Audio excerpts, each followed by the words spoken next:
During my mother's funeral, a tense atmosphere evolved when my mother-in-law arrived wearing a smile.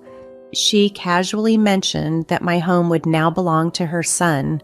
As she explored the rooms, considering which one she might claim, she hinted at taking over one, saying, "I wonder if this room would be suitable for me."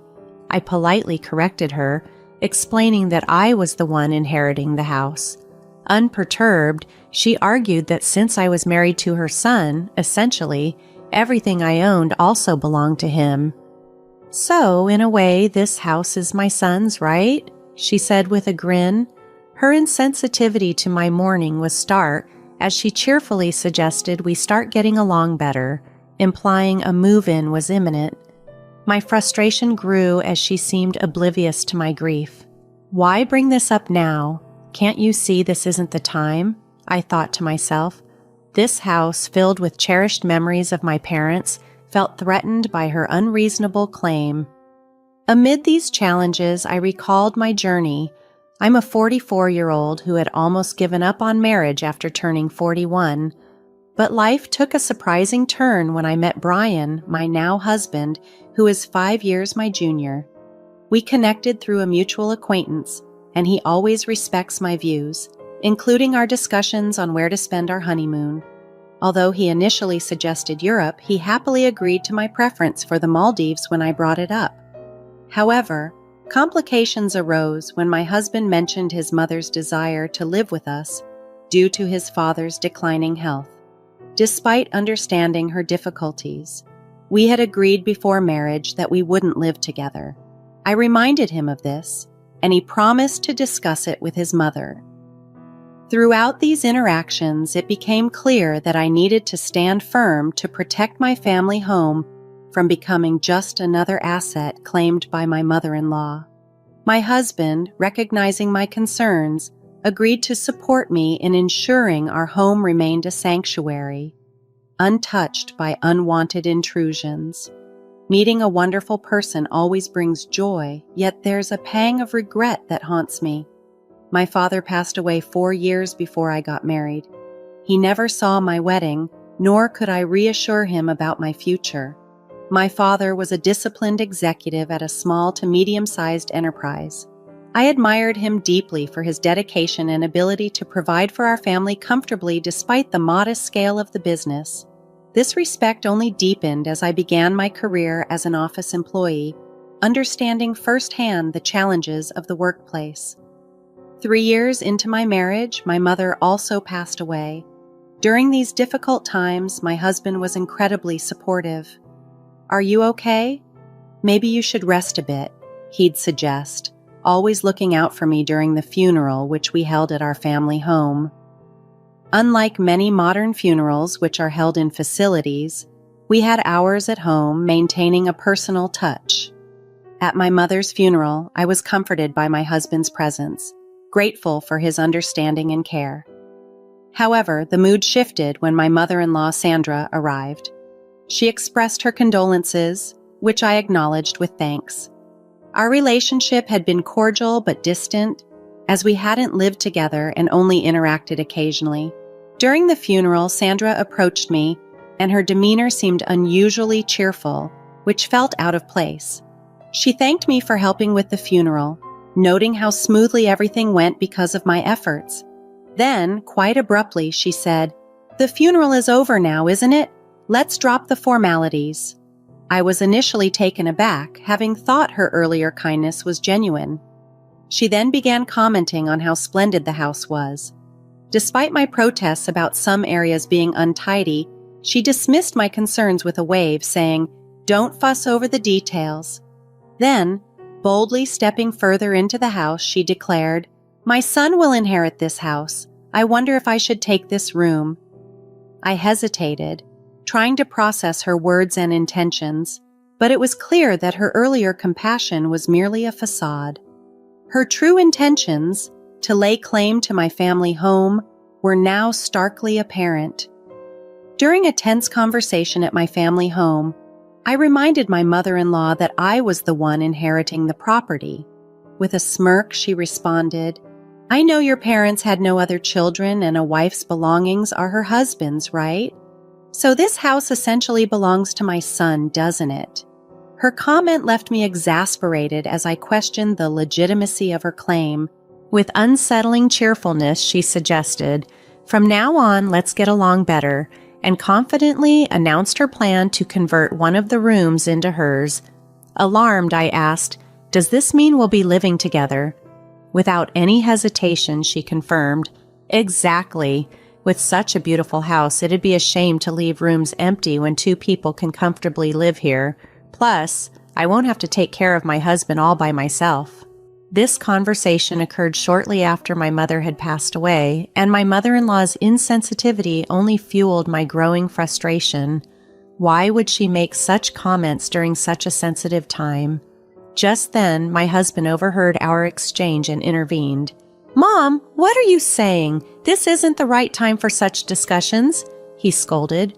Unfazed, she retorted, "Why make such a fuss?" My husband firmly insisted she leave and escorted her out, apologizing to me afterward. "Sorry, my mom can be unreasonable." I appreciated his support, replying, "It's fine, thanks for handling it." However, as we began to move past the funeral and discuss the future of my family home, I noticed a subtle difference in my husband's approach. 12 days after the funeral, we talked about potentially moving out of our cramped apartment. "This apartment is getting too small. Shouldn't we consider moving back to my parents' house?" I suggested. He agreed, "Yeah, you're right. With the possibility of having kids and needing more space, it's better than squeezing into this tiny place." But then he hesitantly added, "Well then, we should start preparing for the move." As we delved into the details of the move, he revealed something unexpected. Considering the spacious house and all the empty rooms, I thought maybe my parents could move in with us. I was stunned and asked, "Are you suggesting we live together?" Recently, I had noticed a change in my husband. Despite previously appearing to prioritize my opinions, I now wondered if he was just agreeing with me without considering the implications, or if he was too influenced by his mother's wishes. His readiness to accommodate her ideas was becoming more evident, challenging my perception of him as a supportive partner. The suggestion from my husband to consider living together made me question his genuine stance on the matter. Despite my clear objections to cohabitation, he seemed to waver, often appearing to side with his mother. "Haven't I made it clear we won't live together?" I reminded him frequently. His usual response was, "But Mom keeps insisting." I brought up how he had stood up to her at the funeral, confronting her about her inappropriate behavior. "You opposed living together then, didn't you?" I challenged. He conceded, "Yes, I was upset about her barging in, but that doesn't mean I'm completely against the idea of living together. I just didn't think such a crucial decision should be made hastily at the funeral." Although he had appeared to agree with my stance initially, it became evident that his inclinations might align more with his mother. Moreover, he seemed to dodge making definitive decisions, perhaps believing that maintaining a stance of neutrality absolved him of choosing sides. It was frustrating. "I'm firmly against living with someone who intruded into my parents' house during the funeral and presumed to claim a room," I asserted. "Please make sure your mother understands this," I insisted. Reluctantly, he replied, "Why are you so bothered by it? Fine, I'll let her know." My perspective on living with my in-laws had shifted dramatically after witnessing my mother-in-law's behavior at my mother's funeral. The idea of sharing the home that my father had built, a place filled with cherished memories with her, was now unthinkable. This was compounded by my husband's lack of firmness. When he did communicate my stance on cohabitation, my mother-in-law directly challenged me, questioning, "Why are you opposing living together in such a spacious house? You're Brian's wife now, and his father and I are practically your parents too. Why such strong opposition?" I reiterated my refusal to cohabitate, mentioning my husband's mobility issues and the challenges I face managing alone. She accused me of abandoning them, to which I reminded her of the practical reasons we had discussed before. Despite feeling sympathy for my father-in-law's health, the possibility of being overwhelmed with responsibilities if we were to live together loomed large. If cohabitation were ever to be considered, a significant improvement in both my husband's and mother-in-law's attitudes toward my needs and boundaries would be non-negotiable. A few days after my mother-in-law called me heartless, I was surprised to see my husband rearranging our living room. Curious, I asked him, "What are you doing? Is this for storing moving boxes?" He replied, "No, I'm planning to make space for 2 beds here." The mention of 2 beds immediately filled me with dread. Cautiously, I inquired, "Are your parents coming to stay?" To my dismay, he said, "No, they're moving in today." The news hit me hard. Despite my clear objections, it seemed my husband and mother-in-law had decided on cohabitation without my consent. "Why is this happening?" I questioned, my frustration growing. He explained, "Their lease is up, so we decided they'd move here instead of renewing it. It'll be cramped with 4 of us, but we're moving soon, right? Just bear with it for a little while." Distressed, I reiterated, "That's not what I meant. Why is cohabitation even on the table? I've said before, I don't want to live with someone who barged into my parents' house on the day of the funeral and suggested living in this room." He promised to talk to his mom, adding, "We'll be living together from now on, so please try to get along." Annoyed, I asked, "Why do you prioritize everything your mom says?" He tried to clarify, "It's not about prioritizing her. I listen to both your opinions and make judgments." However, it was clear that when it came to my mother-in-law, he seemed unable to resist her influence, believing he was making independent decisions. I had always seen him as kind, but alongside my mother-in-law, he became a different person, inadvertently forcing me into this unwanted living situation. As we welcomed my in-laws into our already cramped apartment, my mother-in-law began to complain about the living conditions. I apologized for the sudden addition of 2 more people and assured them we would manage until we could move to a larger space. Although my father-in-law Frank seemed polite and I hoped he wouldn't be a problem, it quickly became apparent he was inclined to follow my mother-in-law's lead, turning into another yes man. Just days later, my mother-in-law asked me to run an errand to buy a medicated patch for her, a small request that nonetheless added to my growing list of frustrations. As my in-laws prepared to move into my parents' home, the situation grew increasingly untenable. Faced with the prospect of living together under one roof, I felt a desperate need to take control and protect my parents' legacy. My mother-in-law was openly excited about the move, looking forward to the space and comfort it would afford. Unbeknownst to her, I had been quietly making preparations of my own, determined to preserve the sanctity of my childhood home. After about 12 quiet days, I made a drastic decision. I had officially renounced my inheritance, securing court approval to relinquish my rights to the property. When I announced this to my family, I explained, "This house holds immense sentimental value for me. I couldn't bear the thought of you living there, so I've decided to let it go, keeping it as a beautiful memory in my heart." My mother-in-law was incredulous, berating me. "What madness possessed you? Even if you didn't want it, you could have sold it for a good sum. Why just abandon it?" I remained calm as I responded, "Selling it would just mean you'd end up relying on that money next. I thought it'd be clearer if I simply had nothing to do with it." She was furious. "We moved out of our previous place for this. What are you doing? How will you make it up to us?" I stood firm, my voice steady. "I've consistently opposed cohabitation. You forced this situation upon us without a proper discussion." So I took a stand. The revelation of my renunciation left my husband and mother-in-law visibly shaken, their faces drained of color, and they were speechless. My father-in-law looked on, bewildered by the unfolding drama. Pushing the conversation further, I addressed my husband. "Brian, I've been thinking about getting a divorce. What do you think?" He stammered, taken aback. A divorce? Before he could further articulate his thoughts, my mother-in-law interjected aggressively, "Brian, you should divorce this ridiculous wife immediately." Her demand for a divorce was harsh but expected, and it served as a critical test to see if my husband could make an independent decision in such a crucial moment. Brian mumbled a response, still struggling to articulate his position. Seeing his hesitation, my resolve hardened. "Fine. Divorce seems to be the only option," I declared. My father-in-law tried to intervene. "Brian, it can't be helped. Your mom is insisting." Brian finally spoke up, albeit reluctantly. "Well, you seem to want a divorce too, and maybe that's for the best."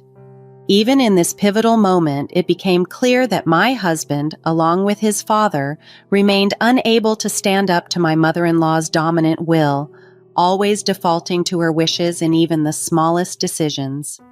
When my husband suggested divorce, it seemed as if he was trying to portray it as a concession for my benefit.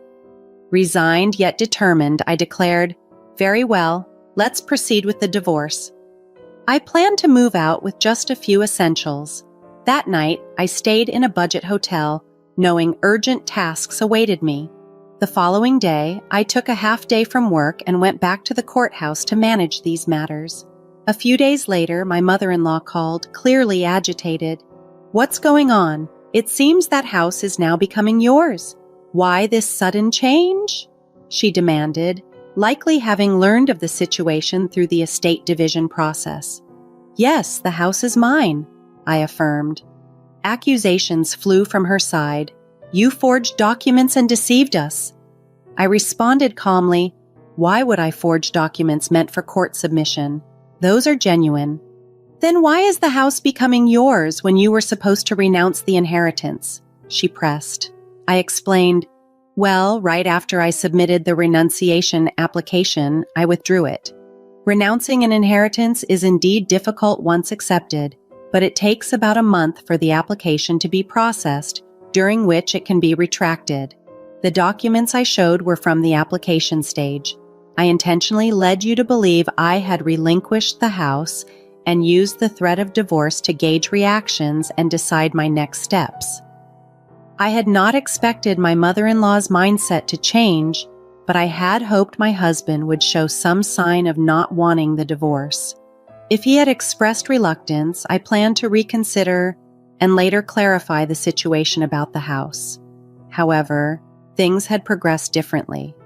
"So, the property division will make the house yours then? Since it was acquired before the divorce, it's subject to being split, right? You two are supposed to sell it and split the money, aren't you?" My mother-in-law reasoned, looking to salvage what she could from the situation. However, I had anticipated this. If that house were jointly acquired, it would indeed be considered marital property. But it's an asset I inherited, which is exempt from property division. Specific assets like inherited property aren't eligible for division, I clarified. She persisted, "What about the money that would come to Brian through property division?" I calmly responded, "We've only been married for a few years." This brief marriage duration further complicated her plans, as the shorter the marriage, the less likely the division of individual inherited assets, preserving my rightful claim to the house. After my conversation with my mother-in-law, where she branded me as selfish and heartless, I stood firm in my resolve to protect my family home. "I'm safeguarding this house because it holds precious memories of my parents," I told her. "I don't want people like you living there. If you have any further complaints, please go through a lawyer." Following that heated exchange, the divorce proceedings unfolded more quickly than expected. It seemed my mother-in-law had urged my husband to hasten the process. Regardless of her motivations, the divorce was finalized, liberating me from the ongoing stress of dealing with my in-laws. There was a profound sense of relief, as if I had successfully protected my father's home from potential disruption. After I moved out, my ex-in-law continued to live in the apartment where my ex-husband and I had resided. Despite there being one less person, the limited space must have felt even more constrained. My former mother-in-law began looking for new living arrangements, but their age presented hurdles in passing rental screenings. Eventually, my ex-husband found a smaller, single-family home for them. Although it was a downgrade in size and likely came with higher rent compared to the apartment, it offered them their own space. He took on the responsibility of supporting his parents, facing a challenging road ahead. Initially thrilled by the prospect of moving into the large house left by my father, my former mother-in-law had to settle for a considerably smaller and different reality, which must have been a disappointing turn of events for her. As for me, I started a new chapter in the house that my parents left behind. It feels warm, almost as if my parents are still with me, preserving their legacy and the memories we shared. This new beginning marks a time of healing and reflection, a chance to honor my parents' memory in the peace of their beloved home.